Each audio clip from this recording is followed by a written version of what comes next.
Da ni yma yn M SParc heddiw efo disgyblion sydd wedi bod yn rhan o brosiect WiciMôn o fewn y 2 blynedd dwytha. Pwrpas y diwrnod mewn ffordd wedi clywed llais y disgybl a beth sgyn nhw i ddeud am y Wicipedia Cymraeg, dyfodol y wefan yn amlwg a'i dyfodol nhw drwy gymryd rhan yn y prosiect.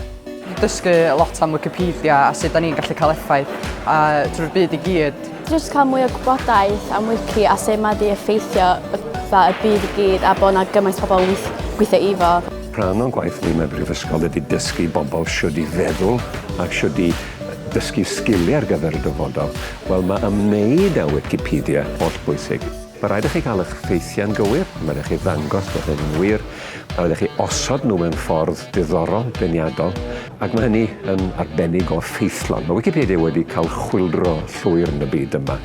Mae brosiect Wikipedia wedi helpu fi mewn gael lle yn y brifysgol. Pan nes I gyfweliad ym Manceinion, oedd gen y cyfwelwr diddordeb mawr yn y sgiliau ni wedi dysgu trwy hwn, y sgiliau referensio ac y sgiliau hel gwybodaeth. O'n i'n egluro efo faint o help fysa hwn yn y brifysgol, yn gwneud prosiectau neu ymchwilio.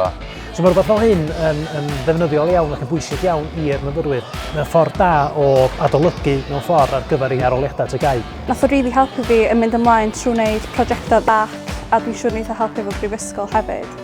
Nes I ddysgu sut I defnyddio ffynonellau mewn darnau mawr o waith. Efo brifysgol, mae rhaid I chi wneud hynny. Dwi'n siŵr wneud hynny helpu fi lot fwy na pobl sydd yn dechrau cwrs heb ddim syniad ar sut I wneud hynny. Falch bod fi wedi bod yn rhan o'r prosiect a mae wedi helpu fi lot efo y dyfodol dwi'n meddwl.